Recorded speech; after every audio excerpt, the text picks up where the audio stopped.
तो नतीजा क्या होता है।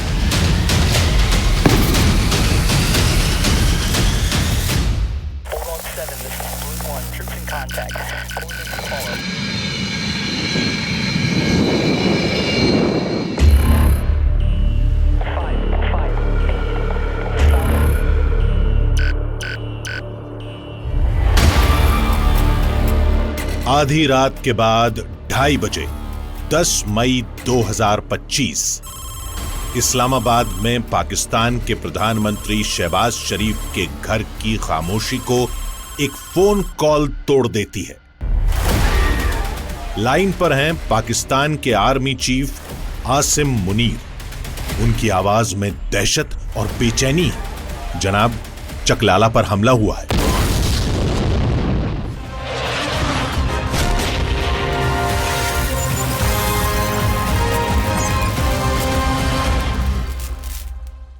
नौ और 10 की दरमियानी रात में तकरीबन 2:30 बजे सिपह सलार जनरल सैयद आसिम मुनीर ने मुझे सिक्योर फ़ोन पे मुझे बताया कि वज़ीर-ए-आज़म साहब, हिंदुस्तान ने अपने बैलिस्टिक मिसाइल अभी लॉन्च किए हैं। एक नूर खान एयरपोर्ट पे गिरा है और कुछ और दूसरे इलाकों में गिरे हैं।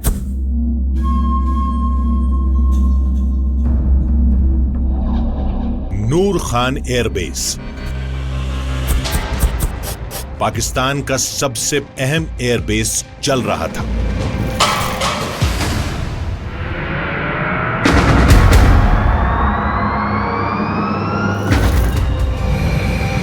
ये कोई सिंबॉलिक स्ट्राइक नहीं थी,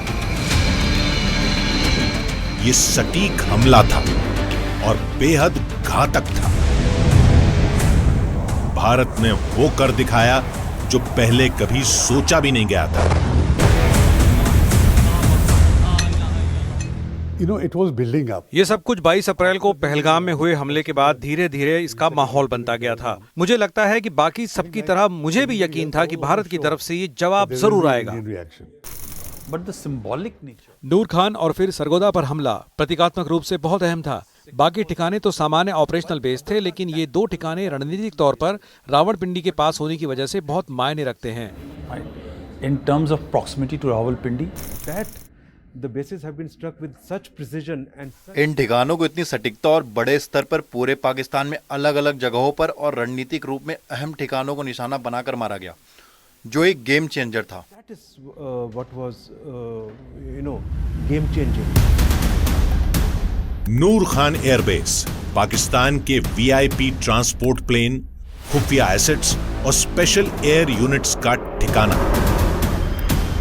दशकों तक ये जगह परमाणु ठिकाने की आड़ में सुरक्षित थी, लेकिन ऑपरेशन सिंदूर ने इस सोच को पूरी तरह बदल दिया। जो शुरुआत में आतंकियों के अड्डों पर हमले से शुरू हुआ, वो इस एक्शन से सीधा रावलपिंडी के लिए एक कड़ा संदेश बन चुका था।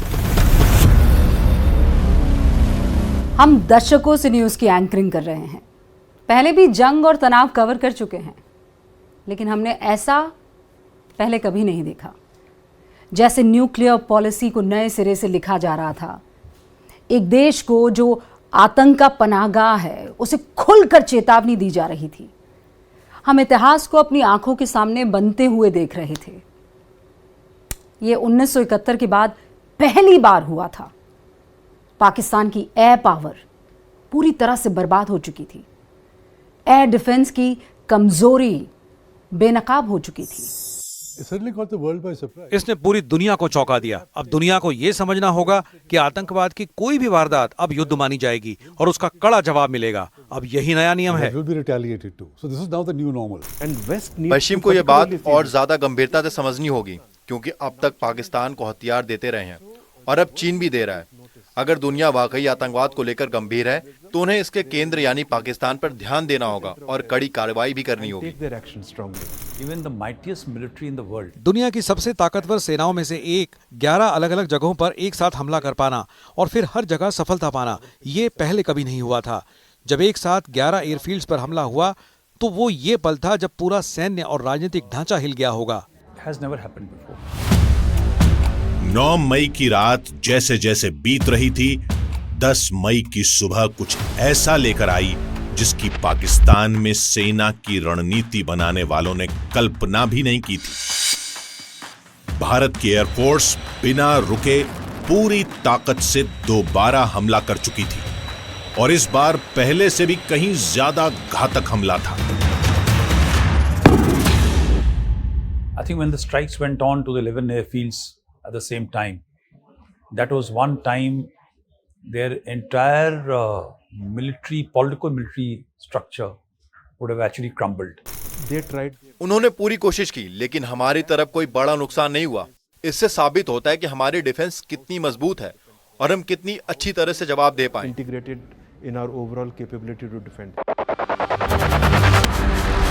पहली स्ट्राइक ने नूर खान एयरबेस को निशाना बनाया था, लेकिन बात यहीं खत्म नहीं हुई। कुछ ही घंटों में पाकिस्तान के सबसे अहम मिलिट्री ठिकाने एक एक कर टारगेट किए गए। मुरीद, रफीकी, सरगोधा, ये वो एयरबेस हैं जिन्होंने 1971 के बाद कभी जंग नहीं देखी थी और ये ताबड़तोड़ सटीक बमबारी का निशाना बन रहे थे। जैसे समय के साथ एक अनकहा समझौता हुआ था कि इन हवाई अड्डों को नहीं छेड़ा जाएगा, लेकिन अब वो अनकहा समझौता धूल में मिल चुका था।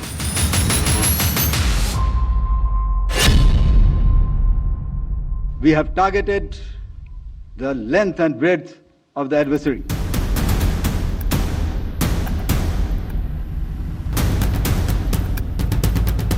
We will not submit to nuclear blackmail anymore, and that we will not make a distinction. अब हम परमाणु धमकी से नहीं डरेंगे और हम आतंकवादी और उसे समर्थन देने वालों में फर्क नहीं करेंगे। अगर कोई हमला होता है तो हम मानेंगे कि वो पाकिस्तान सरकार या उनके समर्थन से हुआ है। ये भारत की नई नीति है जिसे दुनिया को समझना होगा, क्योंकि हमने जमीन पर ये करके दिखा दिया है। Because we have demonstrated it on the ground. In terms of जहां तक इस नए सिद्धांत की बात है, तो ये हमारे तरफ से एक बहुत संयमित कार्रवाई थी। अगर हम पूरी तरह से युद्ध के लिए तैयार होते, तो जो हमले हमने 10 तारीख को किया, वो हम 8 तारीख को भी कर सकते थे। इस्लामाबाद में चिंता अब डर में बदल चुकी थी। थके हारे प्रधानमंत्री शहबाज शरीफ सुबह 4 बजे एक आपातकालीन सुरक्षा बैठक में पहुंचे। एक के बाद एक रिपोर्ट्स आती गई। पाकिस्तान के एयरबेस लगातार निशाना बनाए जा रहे थे। करीब दर्जन भर ठिकानों पर बहुत ही प्लानिंग से हमले हुए थे।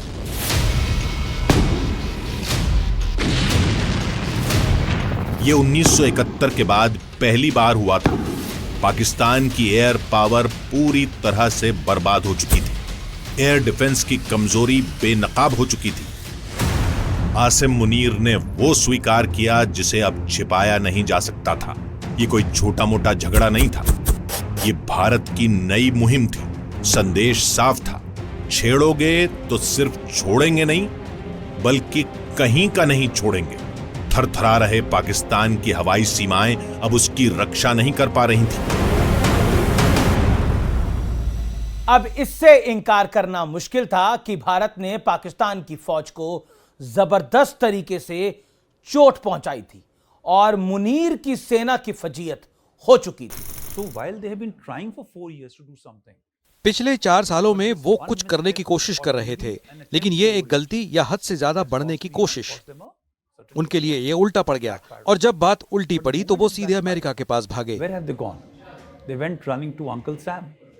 And though this is as clear as signal, अब ये एकदम साफ संकेत है कि अगर उन्होंने अगली बार ऐसी कोई हरकत की तो नतीजे और भी बुरे होंगे। उन्हें पीछे हटना ही होगा, लेकिन लगता नहीं कि वो ऐसा करेंगे। from the brink. I don't think so they will. 7 मई आधी रात के बाद 1 बजे ऑपरेशन सिंदूर शुरू होता है। भारतीय जेट ने पाकिस्तानी रडार को चकमा दिया और पीओके के साथ साथ पाकिस्तान के अंदर 9 आतंकी अड्डों पर सटीक हमले को अंजाम दिया।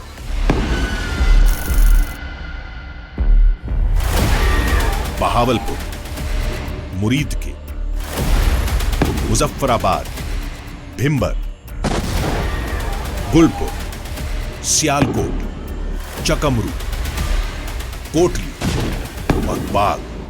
मकसद साफ था, पीओके और पाकिस्तान में आतंक के ढांचे को पूरी तरह तबाह करना। पहलगाम अटैक के बाद 2 हफ्तों तक हम इसी पल का इंतजार कर रहे थे। हमने रातों रात कंटिंजेंसी टीमें तैनात कर दी थी जो लगातार अलर्ट पर थी, और उन्होंने सबसे पहले ब्रेकिंग न्यूज दी। इस बार की स्ट्राइक बिल्कुल सोची समझी थी। जो हुआ वो किसी ने नहीं सोचा था।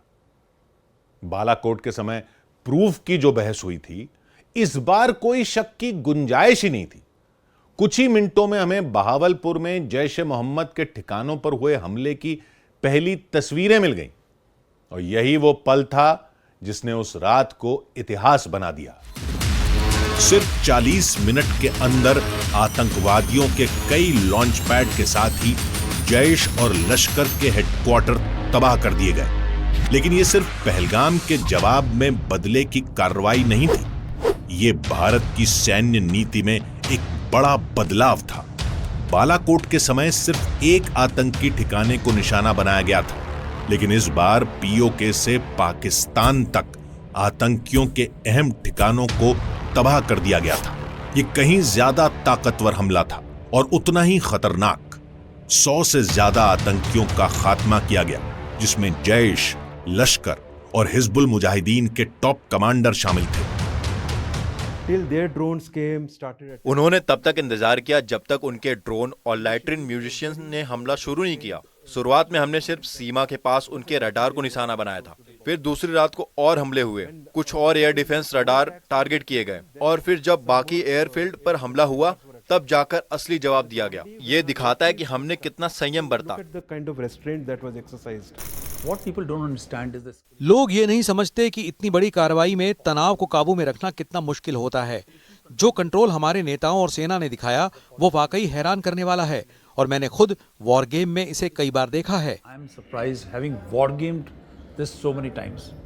भारत की रणनीतिक और सैन्य ताकत अब दुनिया के सामने खुलकर सामने आ चुकी थी। ऑपरेशन सिंदूर को एक नया रूप मिला जब प्रेस कॉन्फ्रेंस में 3 नाम सामने आए। Colonel Sofia Qureshi, wing commander Vyomika Singh और विदेश सचिव विक्रम मिस्री। भारत ने दुनिया को बताया पाकिस्तान में आतंक को दिल पर वार किया है। सबूत दुनिया के सामने।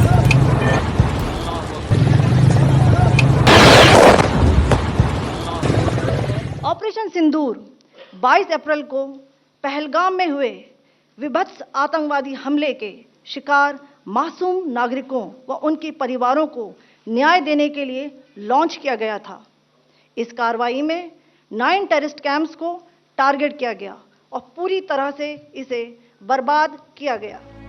22 अप्रैल 2025, पहलगाम, जो अपनी खूबसूरती के लिए जाना जाता है,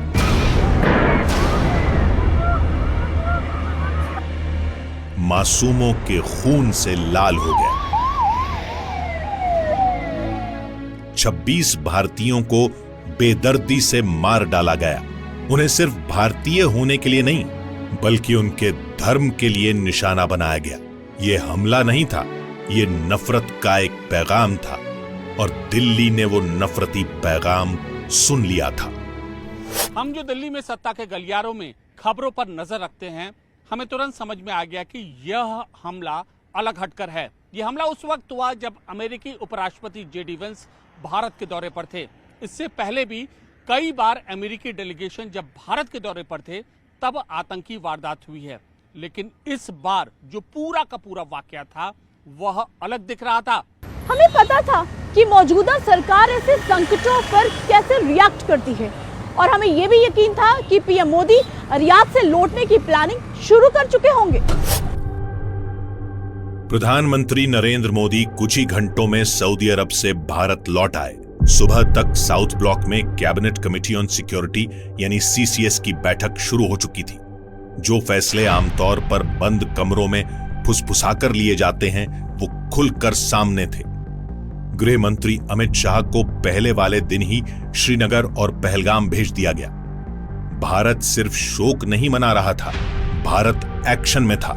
7 मई को जो कार्रवाई हुई उसने इस्लामाबाद को हिलाकर रख दिया। एलओसी पर कुछ ही घंटों में भारी हलचल शुरू हो गई थी।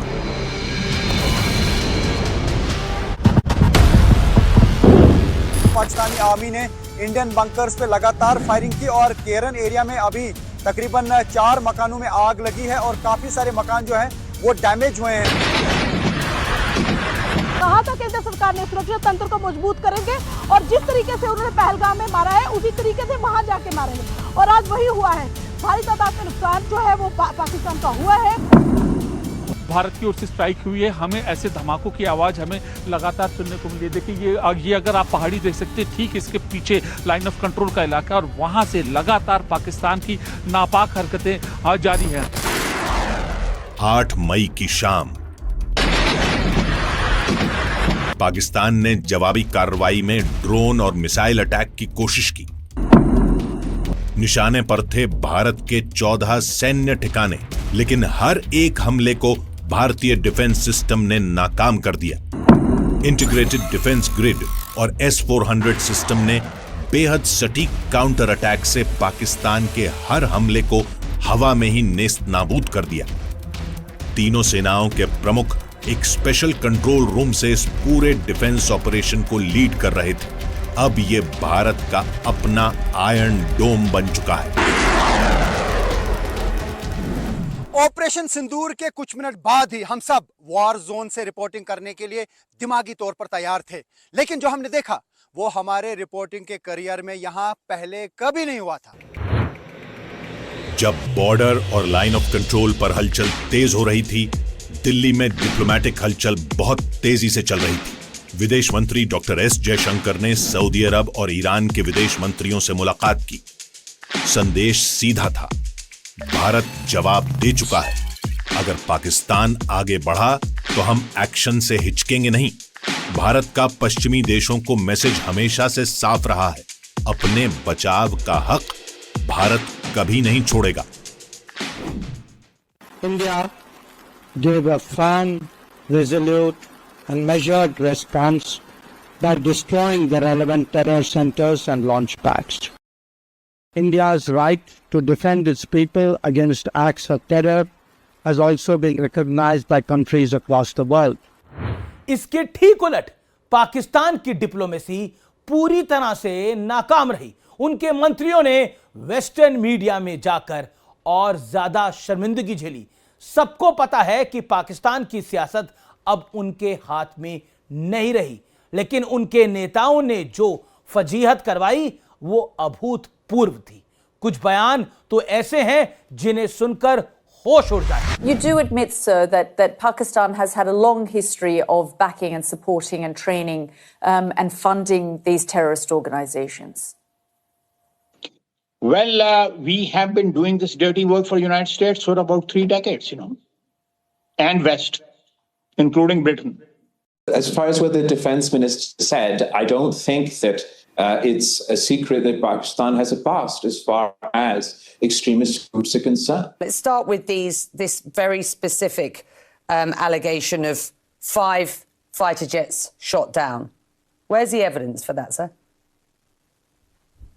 It's all over the social media, on Indian social media, not on our social media.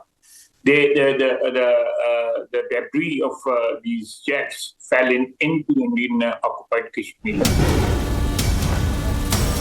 9 मई को पाकिस्तान ने हमले और तेज कर दिए। सब लोग अपनी दुकानों की, अपने घरों की, अपनी गाड़ियों की लाइटें बंद कर दें। उत्तर में लेह से लेकर दक्षिण में सरक्रीक तक 300 से 400 ड्रोन लॉन्च किए गए।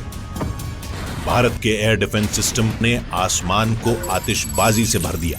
तुर्की से आए ड्रोन देखे गए और तुरंत इंटरसेप्ट कर लिए गए। जवाबी कार्रवाई में भारत ने हेरोप लॉइटरिंग ड्रोन तैनात किए, जो पाकिस्तान की सीमा के अंदर जाकर उनके कंट्रोल पोस्ट को तबाह कर रहे थे। अब तक ये साफ हो चुका था कि ये लंबा चलेगा। नए भारत ने इससे पहले ऐसे टीवी पर लाइव युद्ध नहीं देखा था। हर घंटे के साथ ये साफ हो रहा था कि भारतीय सेना न सिर्फ पाकिस्तान के हमलों को रोक रही है, बल्कि जिस पैमाने पर जवाबी हमले हो रहे हैं, उससे पाकिस्तान जल्दी घुटनों पर आ जाएगा। It is only after that strike that our hit has taken. उस हमले के बाद भारत ने जवाब में 9 ठिकानों पर हमले किए, जैसे कि सरगोधा, चकलाला, जैकबाबाद, बोलारी। ये सब अहम टारगेट थे। सिर्फ एयर डिफेंस सिस्टम ही नहीं बल्कि जमीन पर खड़ी अहम चीजें भी टारगेट की गई। हैंगर, F-16 शेल्टर, रनवे, हर चीज पर हमला हुआ। Targeting their launch capability in terms of runways. 10 मई सुबह 3 बजे अब कोई रुकावट नहीं बची थी। इंडियन एयरफोर्स के फाइटर जेट्स ने पाकिस्तान के और भी एयरबेस मुरीद, रफीकी और सरगोधा पर हमला कर दिया। रावलपिंडी अब पूरी तरह तबाह हो चुका था। दशकों में पहली बार पाकिस्तान के अहम एयरबेस ऐसे खतरे को देख रहे थे। पाकिस्तानी फौज में डर फैल गया। धमाका देखिए कितना जबरदस्त हुआ है। आप उसके साइज और स्केल से बता सकते हैं कि ये धमाका किसी बड़े हथियार का इस्तेमाल करने से हुआ है। श्री साहब जो विदेश सचिव हैं, उन्होंने प्रेस कॉन्फ्रेंस की और सेना की तरफ से कर्नल सोफिया कुरैशी और एयरफोर्स की तरफ से विंग कमांडर व्योमिका सिंह ने बताया किस तरह से ऑपरेशन सिंदूर को अंजाम दिया गया।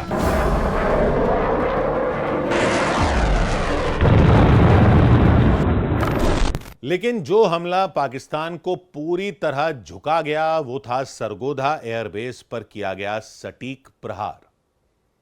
सरगोधा की लोकेशन केरन हिल्स के पास है, जो पाकिस्तान का न्यूक्लियर वेपन स्टोरेज जोन माना जाता है। जैसे ही हमला हुआ, पाकिस्तानी मिस इन्फॉर्मेशन मशीनरी चालू हो गई। अफवाहें उड़ाई जाने लगी कि न्यूक्लियर लीक हो गया है, लेकिन जल्द ही इन सब बातों को सिरे से खारिज कर दिया गया। फिर भी यह ऑपरेशन का टर्निंग पॉइंट था, जिसने पाकिस्तान के मजबूत बताए जाने वाले रेजिस्टेंस को पूरी तरह तोड़ दिया।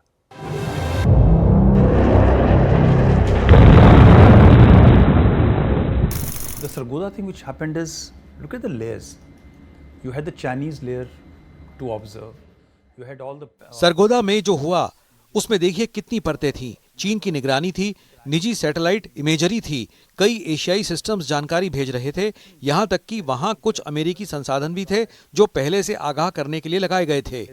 also to forewarn. पाकिस्तान के डीजीएमओ ने रिक्वेस्ट की, बात शुरू की, वो आगे बढ़े और उसके बाद ये फैसला लिया गया कि चलिए सीज फायर किया जाएगा।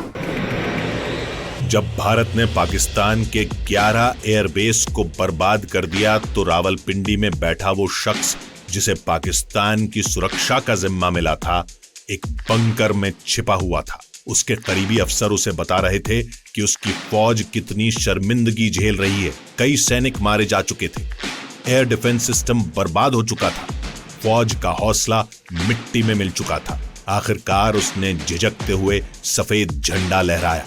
पाकिस्तान के डीजीएमओ ने सीज फायर के लिए कॉल किया। भारत का मिशन पूरा हुआ, पाकिस्तान ने हार मान ली। हमारी कवरेज का ये सबसे बड़ा पल था। हमारे सिक्योरिटी एडिटर मनोज गुप्ता इस ऑपरेशन की कवरेज को देख रहे थे और वही सबसे पहले ये जानकारी लेकर आए कि पाकिस्तान ने भारत की हॉटलाइन पर कॉल करके सीज फायर की मांग की है। इस्लामाबाद गिड़गिड़ा रहा था, पाकिस्तान की हार सामने आ चुकी थी। जब नई दिल्ली में इसकी औपचारिक घोषणा करने की तैयारी चल रही थी, उसी बीच अपने अति उत्साह के लिए जाने जाने वाले अमेरिका के राष्ट्रपति डोनाल्ड ट्रंप ने सोशल मीडिया पर पोस्ट की और सीज फायर कराने का दावा करने लगे। लेकिन भारत ने तुरंत साफ कर दिया कि कोई तीसरी पार्टी मध्यस्थ नहीं थी। पाकिस्तान ने सीज फायर की मांग की और कहा कि हम फायर नहीं करेंगे, तो भारत ने भी कहा कि अगर उधर से हमला नहीं होगा तो इधर से भी नहीं होगा। Military operations of Pakistan called the Director General of Military Operations of India at 15:35 hours earlier this afternoon. Pakistan की मिलिट्री ऑपरेशंस के डायरेक्टर जनरल ने भारत के डीजीएमओ को दोपहर 3:35 पर फोन किया और दोनों पक्षों ने जमीन, हवा और समंदर में सभी सैन्य कार्रवाई को शाम 5 बजे से रोकने पर सहमति जता दी। From 1700 hours Indian Standard Time today. Instructions have been given on both sides to give effect to this understanding. The Directors General of Military Operations will talk again on the 12th of May at 1200 hours. Pakistan में अब हकीकत धीरे धीरे सबको समझ आ रही थी। National assembly में हार और अपमान की फुसफुसाहटें शुरू हो गई थी। भारत की तरह वहां कोई एकजुटता नहीं थी, बल्कि कई नेता खुद अपने प्रधानमंत्री का मजाक उड़ा रहे थे। अगर शेरों का लश्कर उसका सरदार गीदड़ हो तो वो नहीं लड़ सकते, वो जंगे हार लेते हैं। वजीर आजम, जब आपका लीडर बुज़दिल हो, वो मोदी का नाम ना ले सके, उसको आप क्या पैगाम दे रहे बॉर्डर पे लड़ने वाले उस जवान को? हमारी कमी है, हम मजबूर हैं, हम गुनाहगार हैं, लेकिन रब्बे काबा हम तेरे हबीब की उम्मती है। खुदा का वास्ता हमसे रहम का भला फरमा। This is largely an air battle, if you can call it that. So if they think they have done well, ये ज्यादातर हवाई जंग थी। अगर वो समझते हैं कि उन्होंने अच्छा किया तो जिस व्यक्ति को प्रमोट होना चाहिए था वो तो एयर चीफ था। लेकिन मुनीर को हार के बाद फील्ड मार्शल बना दिया गया ताकि घरेलू जनता के सामने हार को छुपाया जा सके। the decisive military loss that Pakistan suffered is to cover up for the domestic audience. Operation Sindoor ने पाकिस्तान की मिस इन्फॉर्मेशन फैक्ट्री को भी पूरी तरह बेनकाब कर दिया। भारत ने सैटेलाइट इमेजेस, बरामद हथियारों और लॉजिकल एविडेंस के जरिए पूरी दुनिया को दिखाया कि सच्चाई क्या है। जनरल मुनीर के साथियों के पास अब बस तुक्के मारने के अलावा कुछ नहीं बचा था। ग्लोबल एक्सपर्ट्स ने इसे साफ तौर पर भारत की जीत कहा। भारत माता की।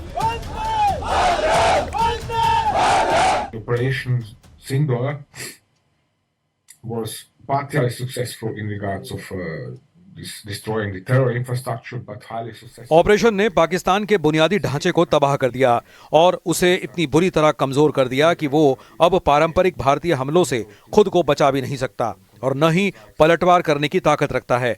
उनके पास अब सिवाय सीज़फायर मांगने के और कोई चारा ही नहीं बचा था।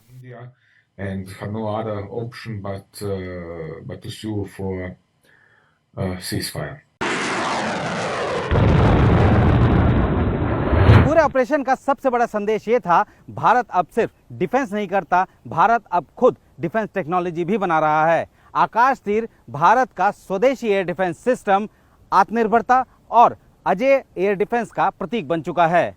आकाश तीर को अलग बनाती है इसकी तकनीक, जिसने इसे एक साथ कई हवाई हमलों से निपटने में सक्षम बनाया। दुनिया के गिने चुने सिस्टम ही ऐसा कर पाते हैं। भारत ने एक सीधा और सख्त बयान दिया, अब बर्दाश्त करने का दौर खत्म हो चुका है। भारत के आम लोगों पर हमले हुए, धार्मिक जगहों को टारगेट किया गया, ड्रोन वॉरफेयर को हथियार बनाया गया। अब से भारत के एक्शन का नया नियम होगा। सर्जिकल स्ट्राइक और एयर स्ट्राइक के बाद अब ऑपरेशन सिंदूर आतंक के खिलाफ भारत की नीति है। ऑपरेशन सिंदूर ने आतंक के खिलाफ लड़ाई में एक नई लकीर खींच दी है, एक नया पैमाना, न्यू नॉर्मल तय कर दिया है। पहला, भारत पर आतंकी हमला हुआ तो मुंह तोड़ जवाब दिया जाएगा। दूसरा, कोई भी न्यूक्लियर ब्लैकमेल भारत नहीं सहेगा। तीसरा, हम आतंक की सरपरस्त सरकार और आतंक के आकाओं को अलग अलग नहीं देखेंगे। ऑपरेशन सिंदूर को अभी सिर्फ रोका गया है, ये खत्म नहीं हुआ। उन 88 घंटों में जो एक्शन हुआ उसका असर दशकों तक रहेगा। भारत ने पूरा समीकरण बदल दिया है। सटीक हमले, तेज एक्शन, मजबूत कूटनीति। पाकिस्तान का डिनायल प्लान अब बिखर चुका है। अब एक नए चैप्टर की शुरुआत हो चुकी है, जहां आतंक बर्दाश्त नहीं किया जाएगा, करारा जवाब मिलेगा और किसी भी उकसावे की कीमत अब पहले से ज्यादा चुकानी पड़ेगी। आज देश निराशा के अंधकार से निकलकर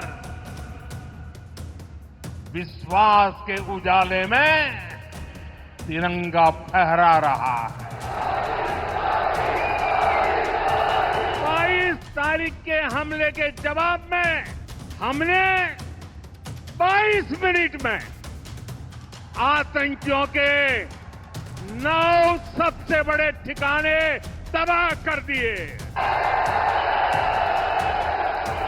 दुनिया ने और देश के दुश्मनों ने भी देख लिया, जब सिंदूर बारूद बन जाता है तो नतीजा क्या होता है।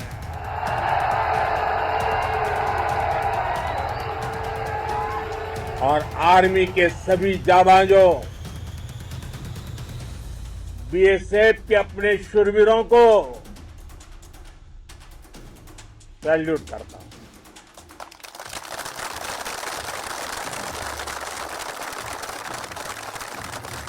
आपके पराक्रम की वजह से आज ऑपरेशन सिंदूर की गूंज हर कोने में सुनाई दे रही है।